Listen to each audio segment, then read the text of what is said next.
사무엘상 3장 10절부터 14절까지 말씀. 자, 오늘 하나님의 말씀은 사무엘상 말씀을 함께 보겠습니다. 구약성경 413페이지 사무엘상 3장 10절부터 14절까지 말씀을 함께 읽도록 하겠습니다. 함께 읽겠습니다. 시작. 여호와께서 임하여 서서 전과 같이 사무엘아 사무엘아 부르시는지라. 사무엘이 이르되 말씀하옵소서 주의 종이 듣겠나이다 하니 여호와께서 사무엘에게 이르시되 보라 내가 이스라엘 중에 한 일을 행하리니 그것을 듣는 자마다 두 귀가 울리리라. 내가 엘리의 집에 대하여 말한 것을 처음부터 끝까지 그날에 그에게 다 이루리라.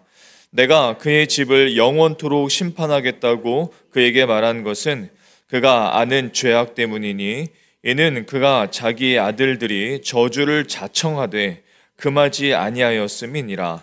그러므로 내가 엘리의 집에 대하여 맹세하기를 엘리 집의 죄악은 제물로나 예물로나 영원히 속죄함을 받지 못하리라 하였노라 하셨더라. 아멘. 자, 이 말씀을 잘 이렇게 접어놓거나 표시를 좀 해놓고 일단은 그렇게 하겠습니다. 자, 예수님의 습관을 따라서 우리가 하나님께서 기뻐하시는 어떤 인생의 습관들을 함께 나누고 있는데 지난주에는 무엇을 했는지 기억나십니까? 네, 경청의 습관을 우리가 나누었고 한 주 동안 어떻게 경청의 훈련을 좀 해보셨는지요? 얼굴만 보지 말고 저에겐 기억나는 한 두 가지의 사건이 있는데 시간상 생략은 할 겁니다. 시간상 말씀은 드리지 못할 거예요. 두 가지를 왜냐하면 시간이 짧아가지고 수요일날 그래도 두 가지 것이 생각나는 거 보니까 제가 말씀을 전했지만 또 누군가의 혹은 하나님의 말씀을 경청하려고 애썼다는 것이 아주 기특하다 생각할 수 있습니다. 자, 오늘은 게으름을 이겨내는 소명에 대해서 함께 말씀을 나눌 텐데, 자, 한번 따라볼까요? 게으름을 이겨내는 소명. 아니야, 그렇게 따라하시면 안 됩니다. 큰 소리로. 자, 시작. 게으름을 이겨내는 소명. 예, 좋습니다. 인간은 하나님께서 하나님의 형상을 따라 지으신 최고의 걸작품입니다. 자, 그래서 우리는 평생 동안 하나님을 닮고 또 하나님의 형상인 예수 그리스도를 닮아가는 인생이 되어야 되죠. 그리고 예수님께서는 친히 우리들에게 예수님을 닮으라고, 예수님을 배우라고 말씀을 하셨습니다. 그런데 하나님께서 하나님이 아닌 다른 대상에게 다른 대상을 보고 좀 배워라 라고 하신 말씀이 있습니다. 거기가 어디냐면 잠언서 말씀입니다. 우리 잠언을 함께 찾아볼게요. 잠언 6장입니다. 잠언 6장. 자, 빠른 속도로 찾아야 됩니다. 잠언 6장. 잠언 6장. 잠언은 신약에 있죠. 구약에 있죠. 구약에. 자, 916페이지. 잠언 6장 6절부터 11절. 잠언 6장 6절부터 11절. 찾으셨습니까? 네, 자, 6절부터 11절까지 함께 읽겠습니다. 시작. 게으른 자여 개미에게 가서 그가 하는 것을 보고 지혜를 얻으라. 개미는 두령도 없고 감독자도 없고 통치자도 없으되 먹을 것을 여름 동안에 예비하며 추수 때의 양식을 모으느니라. 게으른 자여 네가 어느 때까지 누워 있겠느냐? 네가 어느 때에 잠이 깨어 일어나겠느냐? 좀 더 자자, 좀 더 졸자, 손을 모으고 좀 더 누워있자 하면 내 빈공이 강도같이 오며 내 곤핍이 군사같이 이르리라. 아멘. 지금 하나님께서 누구에게 가서 지혜를 얻으라고 하세요? 개미입니다. 무엇에 대해서 배우라고 하시죠? 게으름에 대해서 배우라고 말씀을 하시죠. 사실 게으름에 반대되는 어떤 열심, 이따가 나중에 다시 한번 또 말씀을 드리겠습니다.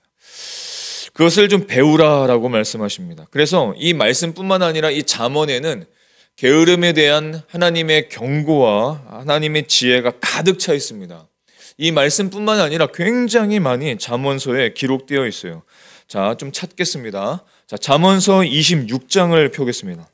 잠언서 26장. 침을 막 발라가면서 잠언서 26장 13절부터 16절까지 26장 13절부터 16절까지 찾으셨습니까? 네, 함께 읽겠습니다. 시작. 게으른 자는 길에 사자가 있다, 거리에 사자가 있다 하느니라. 문짝이 돌저기를 따라서 도는 것 같이 게으른 자는 침상에서 도느니라. 게으른 자는 그 손을 그릇에 놓고도 입으로 올리기를 괴로워하느니라. 게으른 자는 사리에 맞게 대답하는 사람 7보다 자기를 지혜롭게 여기느니라. 아멘. 자, 이 말씀을 보면 뭐예요? 지금 게으른 자에 대해서 계속 말씀을 하시는데, 게으른 자는 일하기가 싫고 잠을 굉장히 좋아합니다. 돌저기가 도는 것 같이 침상에서 돌고 있다. 이 말씀을 보면서 웃는 사람 10명을 제가 발견했습니다. 침상에서 계속 돌저기가 도는 것 같이 침상에서 돌고 있다. 또 뭐라고 말씀하시냐면, 자, 여기에, 자, 뭐라고 말씀하세요? 13절에 보면 게으른 자는 길에 사자가 있다, 거리에 사자가 있다 하느니라. 그러니까 길에 사자가 있으니까, 거리에 사자가 있으니까 길에 못 나가겠다, 거리에 못 나가겠다. 뭐예요? 변명이 많아진다는 겁니다. 사자가 있으니까 나 못 나가, 계속 말을 한다는 거예요. 변명이 많다는 겁니다. 그리고 남의 삶에는 관심이 굉장히 많지만 정작 내 삶에는 관심이 별로 없어요.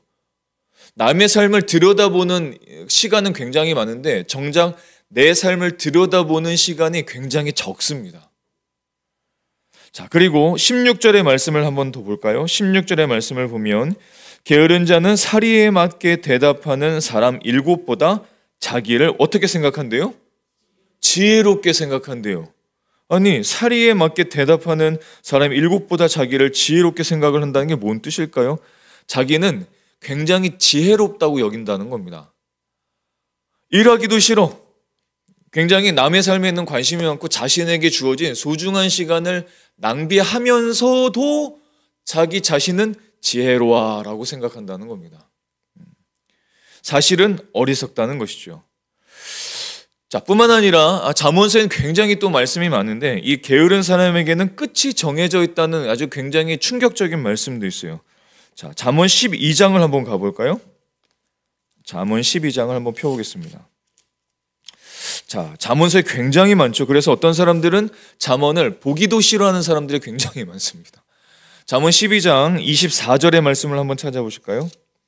자, 잠언서 12장 24절 읽겠습니다. 시작. 부지런한 자의 손은 사람을 다스리게 되어도 게으른 자는 불임을 받느니라. 게으른 사람에게 어떤 결과가 있다고 말씀하세요? 부지런한 자의 종이 된다는 말씀입니다. 또 다른 성경의 버전을 보면은 게으른 자는 채무자가 된다는 말씀도 있어요. 자, 20장 4절의 말씀도 한번 볼까요? 자, 20장 4절입니다. 잠언 20장 4절. 자, 4절입니다. 시작. 게으른 자는 가을에 밭 갈지 아니하나니 그러므로 거둘 때에는 구걸할지라도 얻지 못하리라. 굉장히 그 장래가 어둡죠. 굉장히 장래가 어둡습니다. 그리고 풍족함을 얻지 못한다는, 가난하게 된다는 말씀도 하세요. 자, 저를 한번 보실까요? 하나님께서 왜 게으름에 대해서 이렇게 많이 말씀하실까요? 왜 이렇게 잠언에 보면 게으름에 대해서, 지혜에 대해서 굉장히 많이 말씀하시는데 왜 이렇게 강조를 하실까요? 게으름은 단지 어떤 좀 합당하지 못한, 바람직하지 않은 삶의 어떤 그런 라이프 스타일, 그것이 아니기 때문에 그렇습니다. 게으름이라는 것은 하나님 앞에 죄악이기 때문에 이렇게 말씀하시는 거예요. 왜냐? 그 자체가 죄악이기라기보다는 이 게으름이라는 것을 통해서 하나님께서 우리에게 인생의 선물로 주신 우리의 삶, 우리의 시간을, 그 유익을 잃어버리기 때문에 그렇습니다. 하나님이 주신 선물을 내팽개치는 거예요. 하나님이 나에게 이 인생을 저주가 아니라 선물로 축복으로 인생을 이 세상에 주셨는데 그 인생을 게으름을 통해서 낭비를 하는 것이죠. 하나님께서 주신 이 인생에 대한 믿음이 적어지는 현상 중에 하나가 게으름이기 때문에 그렇습니다. 자, 그래서 초대교회 때나 중세교회를 쭉 지나면서 초대교회 때도 그랬고 중세교회들 거치는 동안 초대교회 성도들이 중세교회 성도들이 7가지 대표적인 인생의 죄악을 이야기할 때 항상 이 게으름이 포함되어 있습니다. 게으름 또는 나태라는 말을 쓰지요. 여러분, 게으름을 하면 우리 중고층 세대가 있으니까 게으름의 영어가 뭔지 아십니까? 보통 알고 있는 단어는 레이지니스입니다. 레이지의 명사형이죠. 레이지니스. 하지만 진짜 게으름을 사용하는 사람들, 그런 영어를 사용하는 사람들의 영어는 무엇이냐면 어시디어라는 말입니다. 어시디어. 이것을 라틴어로 바꾸면은 아케디아라고 합니다. 그래서 아케디아라는 말을 듣거나 어시디어라는 말을 들으면 나태, 슈리가 대답하네요. 방금 시리가 대답했어요. 자, 근데 이 어시디어라는 단어의 원뜻을 생각하면 굉장히 은혜롭습니다. 이 게으름이라는 단어를 계속 우리가 이야기하고 있는데 굉장히 마음에 찔림이 심하죠. 그런데 어시디어라는 이 단어의 원뜻을 생각하면 굉장히 은혜가 됩니다. 왜냐하면 이 어시디어라는 단어가 2가지의 단어가 합쳐진 말인데 무엇이냐면 첫 번째 말은 not, 아니다 할 때 not. 그리고 2번째 단어는 무슨 뜻이냐면 care. care가 돌보다라는 뜻이죠. caring 혹은 care. 그래서 not care, no caring. 무슨 뜻이에요? 돌보지 않는 것. 그러니까 게으름이란 뜻은 하나님께서 주신 원뜻은 무엇이냐면 나를 돌보지 않는 것이 게으름이란 뜻이에요. 하나님께서 내 인생을 주셨는데, 내게 인생의 시간을 주셨는데 그 인생을, 내 삶의 시간들을 내가 스스로 돌보지 않는 것, 그것이 게으름이라는 뜻입니다. 하나님께서 지으시고 하나님께서 예수 그리스도의 십자가를 통해서 우리를 구원하시고 또 그 인생을 통해서 열매 맺기를 원하시고 내 인생을 통해서 또한 다른 자들이 구원을 맺기를 원하시는데 굉장한 삶이죠. 우리의 삶이. 굉장한 우리의 삶을 낭비하는 것, 내가 그 인생을 돌보지 않는 것이 게으름이라는 뜻이에요. 자, 우리가 함께 읽어는 이 사무엘상 3장의 이 말씀을 보면 전형적인 이 게으름의 한 예가 등장을 합니다. 자, 본문은 이런 거예요. 자, 하나님께서 사무엘 선지자에게 엘리 제사장이라는 사람에게 심판의 말씀을 전해주시는 장면이 우리가 함께 읽은 본문의 내용입니다. 자, 심판의 대상은 누구냐면 제사장 엘리라는 사람입니다. 엘리라는 사람. 근데 이 엘리라는 사람이 사무엘상 전반에 계속 등장을 해요. 근데 등장을 하는데 이 사람이 어떤 사람이냐면 자신의 가정 그리고 자신의 직업인 이 제사장직을 수행하는 일을 다 팽개치는 사람으로 나옵니다. 등장을 해요. 자, 엘리의 삶으로 한번 좀 깊이 들어가서 게으름의 정체를 좀 살펴보고자 합니다. 3가지로 우리가 좀 이야기를 하고자 하는데요. 첫 번째 게으름은 우리가 첫 번째로 나눴던 것, 전에 말씀드렸던 것처럼 하나님 앞에 이 게으름은 죄악이라는 사실을 기억해야 됩니다. 단순한 라이프 스타일이 아니에요. 이것은 하나님의 말씀의 앞에 보면은 이것은 죄악이라는 것입니다. 자, 다시 사무엘상 3장으로 한번 돌아가겠습니다. 한번 펴볼까요? 자, 사무엘상 3장 10절의 말씀입니다. 3장 10절의 말씀. 자, 피셨습니까? 자, 3장 10절의 말씀 읽어보겠습니다. 자, 시작. 여호와께서 임하여 서서 전과 같이 사무엘아 사무엘아 부르시는지라 사무엘이 이르되 말씀하옵소서 주의 종이 듣겠나이다 하니. 지금 하나님께서 누구에게 말씀하세요? 사무엘 선지자에게 말씀하신데 그 내용이 뭐냐면 그 다음 구절부터 11절부터 쭉 등장을 하는데 그 내용이 뭐냐면 엘리 제사장과 그 가정에 대한 하나님의 심판의 내용이에요. 그러니까 하나님께서 사무엘 선지자를 통해서 엘리 가정의 심판의 메시지를 전해주시는 것입니다. 왜 심판의 메시지를 전해주시냐면 그 엘리 제사장과 그 가정에 심각한 죄가 있었기 때문에 그런 거예요. 그러니까 죄가 있기 때문에 심판의 메시지를 던져주시는 거지 단순히 삶의 라이프 스타일이 좀 게으르다고 해서 심판을 하시는 분이 아닙니다. 엘리 제사장과 그 가정에 심판을 하신 이유는 무엇이냐면 그 가정에 있는 뿌리 내려져 있는 이 게으름이라는 것이 하나님 앞에 죄이기 때문에 심판을 말씀하시는 거예요. 자, 두 번째로 게으름은 어떤 것이냐면 굉장히 우리의 마음과 또 우리 몸속에 굉장히 드리워져 있는 습관입니다. 우리는 이건 금방 이해할 수 있죠. 게으름은 안 좋은 습관이죠. 그런데 게으름을 안 좋은 습관이라고 저는 좀 개인적으로 부르기보다는 불행한 습관이라고 이야기하고 싶습니다. 불행한 습관. 안 좋다라고 말하면 벌써 사람들은 듣기를 꺼려 하거든요. 잘 안 듣습니다. 근데 이 게으름은 불행한 습관이에요. 뭐예요? 나를 돌보지 않는 불행한 습관. 나를 돌보지 않는 불행한 습관. 여러분이 이 엘리 제사장의 게으름이 이제 등장을 하게 될 텐데 이 게으름은 하루아침에 형성된 것이 아닙니다. 오랫동안 지속되고 오랫동안 악화된 습관이었어요. 그의 삶을 좀 전체적으로 짧게 좀 보면 눈치챌 수 있습니다. 자, 사무엘상 1장으로 한번 가보겠습니다. 사무엘상 1장입니다. 자, 1장을 한번 펴볼까요? 자, 1장의 9절 말씀을 함께 보겠습니다. 자, 1장 9절. 자, 찾으셨습니까? 네, 읽겠습니다. 9절입니다. 시작. 그들이 실로에서 먹고 마신 후에 한나가 일어나니 그때에 제사장 엘리는 여호와의 전 문설주 곁 의자에 앉아 있었더라. 예. 지금 어떤 상황이냐면 한나는 사무엘 선지자의 엄마입니다. 근데 사무엘 선지자를 낳기 전에 이 성경의 말씀을 보면 하나님께서 이 한나에게 임신을 못하게 하셨어요. 임신을 못하게 하는 이 괴로움이 있으니까 실로라는 곳에 가서 이 성전에서 한나가 하나님께 통곡하면서 울부짖으면서 막 기도를 하는 거예요. 이 한나의 남편이죠. 한나의 남편은 엘가나인데 이 한나의 남편은 아내 둘을 갖고 있었습니다. 근데 한나는 임신을 하지 못했고 다른 아내는 임신할 수 있었던 거예요. 그러니까 이 한나가 굉장히 괴로움이 있었습니다. 그래서 이 성전에 들어가서 하나님께 울부짖으면서 하나님 저에게 임신할 수 있도록 도와주세요.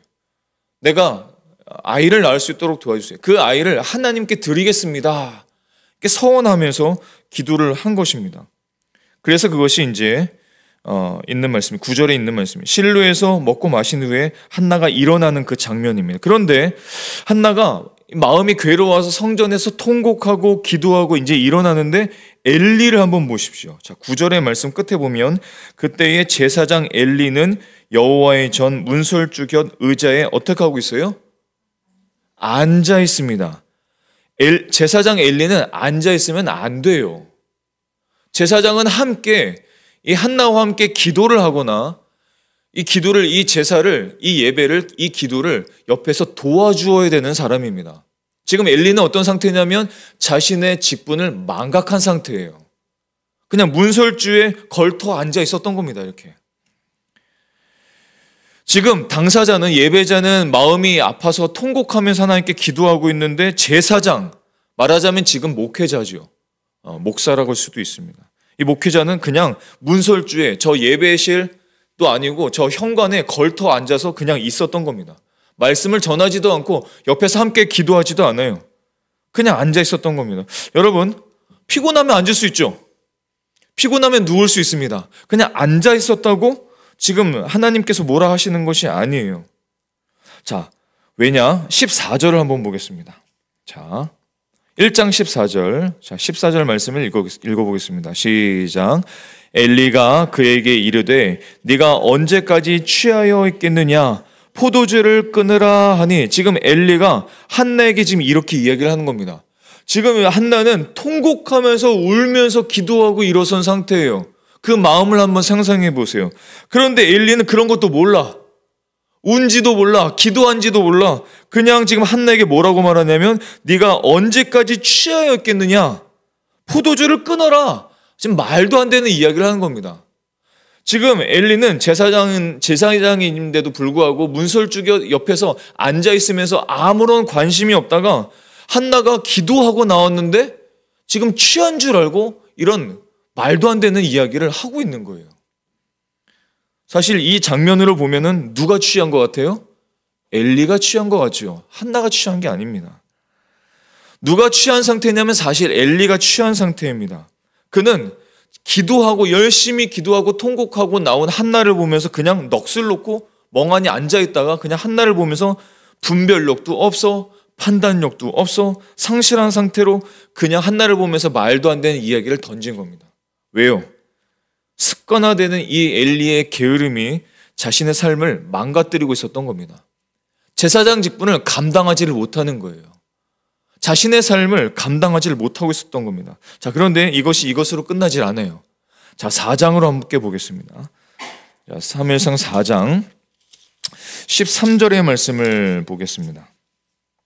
나중에 한번 사무엘상 1장부터 한번 쭉 보세요. 몇 분 안 걸려요. 자, 4장 13절의 말씀. 자, 13절의 말씀을 함께 읽겠습니다. 시작. 그가 이를 때는 엘리가 길 옆 자기의 의자에 앉아 있으리 기다리며 그의 마음이 하나님의 괴로 말미암아 떨릴 즈음이라. 그 사람이 성읍에 들어오며 알림에 온 성읍이 부르짖느니라. 예, 지금 한번 보세요.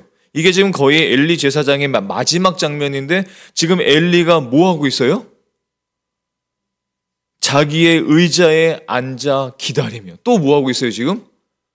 앉아 있습니다. 계속 앉아 있어요 지금.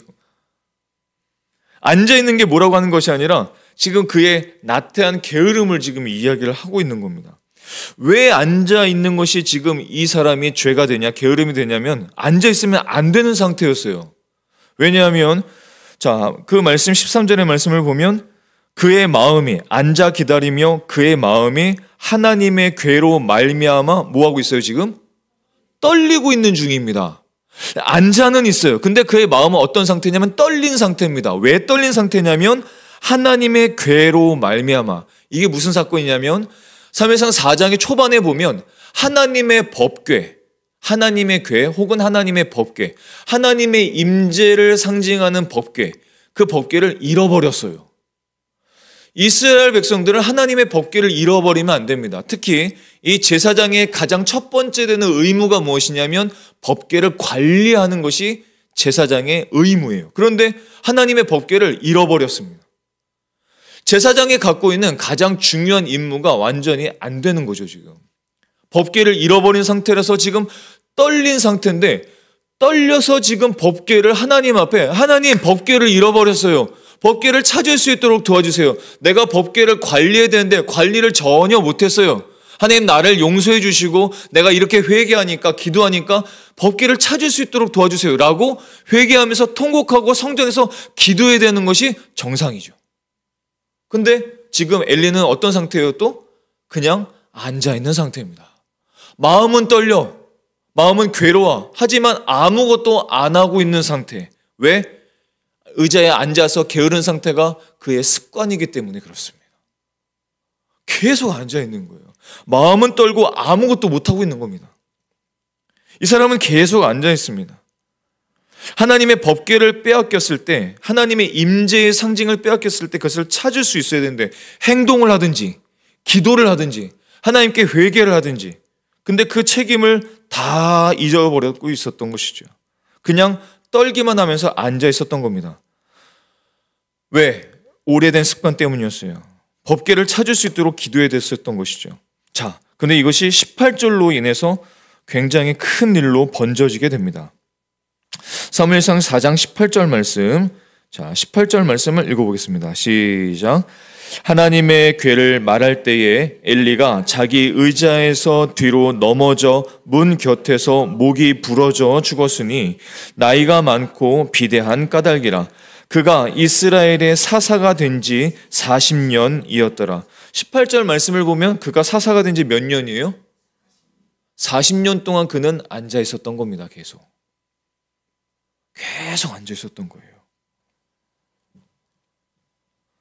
그런데 그의 죽음을 성경에서 뭐라고 기록합니까? 엘리가 자기 의자에서 뒤로 넘어졌다. 굉장히 비참한 삶이죠.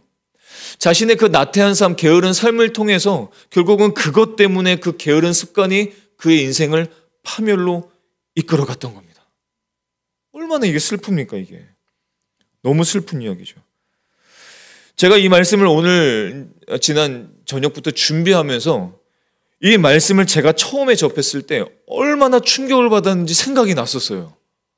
우리가 신앙을 생활을 하다 보면은 은혜를 받았던 것도 사실 잊어버리는 경우가 많죠. 근데 제가 이 말씀을 처음 보고 이 말씀을 접했을 때 굉장히 충격을 받고 굉장히 어떤 결심을 했던 것도 기억이 났습니다. 목회를 하기 위해서는 앉아있기만 하면 되는 것이 아니고 내가 내 몸 관리를 해야 된다는 사실을 그때 알았습니다. 그리고 그 뒤로 어떤 목사님의 이야기를 또 듣는데 이 목사님은 다니엘서 1장의 말씀을 듣고 굉장한 도전을 받고 결심을 했었어요. 다니엘서 1장의 말씀을 보면 이 다니엘이 이 황제가 주는 굉장히 아름답고 맛있는 이 모든 음식들을 거절을 합니다. 거절을 하고 무엇만 요청을 하면은 채소하고 물만 요청을 해요. 그런 음식들은 나를 비대하게 만들고 나를 괴롭게 만들고 황제에게 드리는 어떤 재물이기 때문에 나는 거절하겠다는 것이죠. 그리고 채소와 물만 달라고 요청을 합니다. 이 말씀을 보고 제가 아는 그 목사님이 굉장히 은혜를 받고 도전을 받은 거예요. 이분이 그때 청소년 때였는데 청소년 때는 축구 선수이기도 했습니다. 근데 이분이 이 말씀에 도전을 받고 그때부터 지금까지 고기를 안 먹으려고 합니다. 그리고 몸 관리를 잘하고 있어요. 60이 돼 가고 계신데 저보다 잘 뛰십니다. 자기를 돌본 겁니다. 지금 자기를 돌본 거예요. 말씀을 통해서 굉장히 은혜를 받으면서 자기에 대한 소중한 결단을 한 것이죠. 그리고 노예에서 모이거나 어떤 회식 자리가 있을 때도 고기를 거의 안 먹습니다. 그리고 채소만 계속 먹습니다. 자, 그러면 여러분 이제 마지막으로 우리가 생각해 볼 것이 있습니다. 이 게으름의 죄악 속에 엘리가 빠져들게 된 이유가 무엇일까요? 이유가 있습니다. 게으름에 빠져들고 이 자신의 삶을 파멸로 이끌고 하나님이 주신 이 삶을 망가뜨려진 이유가 있습니다. 게으름의 가장 큰 원인이 있어요. 그 원인은 무엇이냐면 사회 혹은 생활 습관, 이 시대의 라이프 스타일 그런 것에 내가 올맞기 때문에 아니요. 그런 게 아닙니다. 게으름의 가장 큰 원인은 무엇이냐면 소명을 잃어버렸기 때문에 그렇습니다. 소명을 잃어버린 거예요. 소명의 결핍 때문입니다. 성경이 이 엘리 제사장과 그 가정의 아픔, 이 아픔을 설명을 하면서 성경이 초점을 맞추고 있는 것은 무엇이냐면 소명의 결핍이라는 거예요. 엘리의 삶에 주어진 소명을 엘리가 그 소명을 잃어버린 것입니다. 제사장에게 가장 중요한 직분이자 책임이었던 법궤 관리를 소홀히 했다는 것을 말씀하고 계신 것이죠. 세상이 어떻게 돌아가는지 그 라이프 스타일을 말씀하신 것이 아니라 그 엘리에게 주어진 소명을 잃어버렸고 그 책임을 잃어버렸고 그 책임을 잃어버린 것은 단순히 실수가 아니라는 것을 말씀하시는 겁니다. 자신이 그것을 관리해야 되는데 우리 인간은 사실 우리에게 주시는 시간과 삶을 잘 관리하지 못할 때도 있어요. 그렇죠? 우린 연약하니까요. 우리는 연약하니까 관리를 잘 못할 때도 있습니다. 그런데 그런 것을 말씀하시는 것이 아닙니다. 일부러 관리를 안 하기 시작하는 겁니다. 주님이 주신 소명, 하나님께 주신 소명을 일부러 버려버리기 시작한 거예요. 그것을 어떻게 할 수 있는가? 이 엘리 제사장의 자녀들의 이름이 여기에 등장하는데 홈니와 비느하스라는 사람이 자녀들입니다. 그런데 이 자녀들의 삶을 한번 볼까요? 자, 사무엘상 4장 4절에 한번 말씀을 보십시오. 자, 4장 4절입니다. 읽어볼게요. 시작. 이에 백성이 실로의 사람을 보내어 그룹 사이에 계신 만군의 여호와의 언약궤를 거기서 가져왔고 엘리의 두 아들 홈니와 비느하스는 하나님의 언약궤와 함께 거기에 있었더라. 무슨 말씀이냐면 제사장 엘리와 더불어서 그의 자식들도 하나님의 언약궤와 함께 있기를 그 소명을 주신 겁니다. 지금. 자, 그런데 결과가 어떠냐면 11절 말씀을 보세요. 자, 11절 말씀을 보면 이렇죠. 하나님의 궤는 빼앗겼고 엘리의 두 아들 홈니와 비느하스는 죽임을 당하였더라. 이렇게 말씀합니다. 그러니까 엘리 제사장도 비느와 홈니하스도 그들에게 주신 이 소명을 그냥 다 잃어버렸던 거예요. 자, 그런데 여기에 중요한 이유가 있습니다. 중요한 이유가 무엇이냐면 이 제사장 엘리가 제사장이 아들들에게 홈니와 비느하스에게 제사장의 일을 맡겨버렸습니다. 근데 이 제사장 엘리의 자식들이 어떤 자식이냐면 사무엘상 2장의 말씀을 보십시오. 자, 우리 집중력을 잃지 말고 자, 2장 12절을 한번 보십시오. 사무엘상 2장 12절. 자, 2장 12절에 한번 말씀 읽겠습니다. 시작. 엘리의 아들들은 행실이 나빠 여호와를 알지 못하더라. 행실이 좋지 않대요. 근데 이 말씀을 새한글 성경 버전으로 보면 이렇게 말씀까지 합니다. 엘리의 아들들은 몹쓸 사람들이었다. 이렇게 말씀하세요. 왜 몹쓸 사람들이었는가? 13절 이후에 쭉 보면 시간상 좀 줄일게요. 13절 이후에 보면 이 비느와 자녀들이 왜 몹쓸 사람들이냐면 기록이 있습니다. 내용이 있냐면 요약하면 이렇습니다. 그들은 그 아버지가 제사 드리는 곳에서 함께 이 제사장의 법궤 이것을 잘 관리해야 되는데 이 제사 드리는 곳에서 이 자녀들이 그냥 예배도 안 해, 제사도 안 드려, 기도도 안 해, 그냥 이 제사 드리는 곳에 성전에 들락날락했던 거예요. 그냥 들락날락한 것뿐만 아니라 하나님께 드리는 이 제물을 막 짓밟고 좋은 고기를 하나님께 드려야 되는데 좋은 고기는 자기가 빼먹어버리고 뭐 이런 일들을 계속 하고 있게 됩니다. 그러니까 이렇게 하는 이유가 뭐예요? 하나님께 드리는 이 예배, 하나님께 드리는 이 제사를 이 자녀들이 업신여겼던 겁니다. 나 이 예배 안 드려도 돼 괜찮다는 거죠.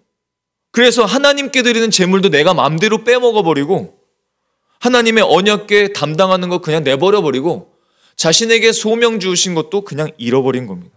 그리고 저들의 결과는 아까 읽었던 대로 제사장 엘리와 더불어서 두 아들 홈니와 비느하스가 죽임을 당합니다. 자식에게 맡긴 것이 잘못된 것이 결코 아니죠. 그런데 엘리는 이 자녀들이 그렇게 하고 있는 것을 잘 알고 있으면서도 그 사명을 자녀들에게 맡겨버린 겁니다. 그냥 자신들의 사명을 버려버린 것이죠. 매우 무책임했던 것이죠. 사실 제사장 엘리도 하나님을 업신여기고 있었던 겁니다. 그러니까 하나님께서 주신 사명, 그의 삶들을 업신여기고 그냥 자기 마음대로 산 것이죠. 굉장히 중요한 사건이었습니다. 자, 그렇다면 여러분, 엘리 제사장과 그 가정의 아픔을 보면서 중요한 것은 우리가 소명을 잃기 때문에 자꾸 게을러질 수밖에 없지만 이 게으름의 죄악을 극복하고 해방되고 하나님이 기뻐하시고 하나님께서 우리에게 주신 이 삶을 기쁘게 감사하게 소명답게 살아갈 수 있는가? 답이 무엇이냐라는 것이죠. 답은 사실 간단하죠. 소명을 잃어버렸기 때문에 게을러졌다면 게으르지 않은 삶은 뭐예요? 소명을 다시 찾는 것입니다. 소명을 찾는 것이 인생의 답이에요. 소명의 상실이 게으름을 초래했다면 소명의 회복이 가장 필요한 것입니다. 게으름을 치유하는 방법을 세상에서는 어떻게 말하냐면 열심이라고 말합니다. 그렇죠? 세상에서 말하는 것은 부지런해져야 돼, 좋은 습관을 많이 만들어야 돼, 결심을 해야지, 부지런해져야지, 열심해져야지 라고 세상 사람들은 게으름을 치유하는 방법을 열심이나 결심으로 표현을 하지만 성경의 대답은 그것이 아닙니다. 그거 안 돼요. 3일도 못 갑니다. 결심과 열심은 안 돼요. 성경이 말씀하시는 해답은 무엇이냐면 내 안에 주신 하나님이 주신 소명을 발견하는 것, 내 삶에 주어진 하나님의 그 불꽃 같은 소명, 나를 일으키는 소명, 내 삶을 막 다이나믹하게 하는 그 소명을 찾는 것, 그 소명이 거창하지 않을지라도 작을지라도 그 소명을 찾는 것이 게으른 모든 삶의 유일한 해답이라고 말씀하시는 것입니다. 여러분, 어떻게 그 소명을 발견할 수 있을까요? 하나님은 그냥 우리의 삶을 던져놓고 자, 소명을 잘 찾아봐, 그 소명을 한번 노력해보면 잘 찾을 수 있어 라고 하시지 않습니다.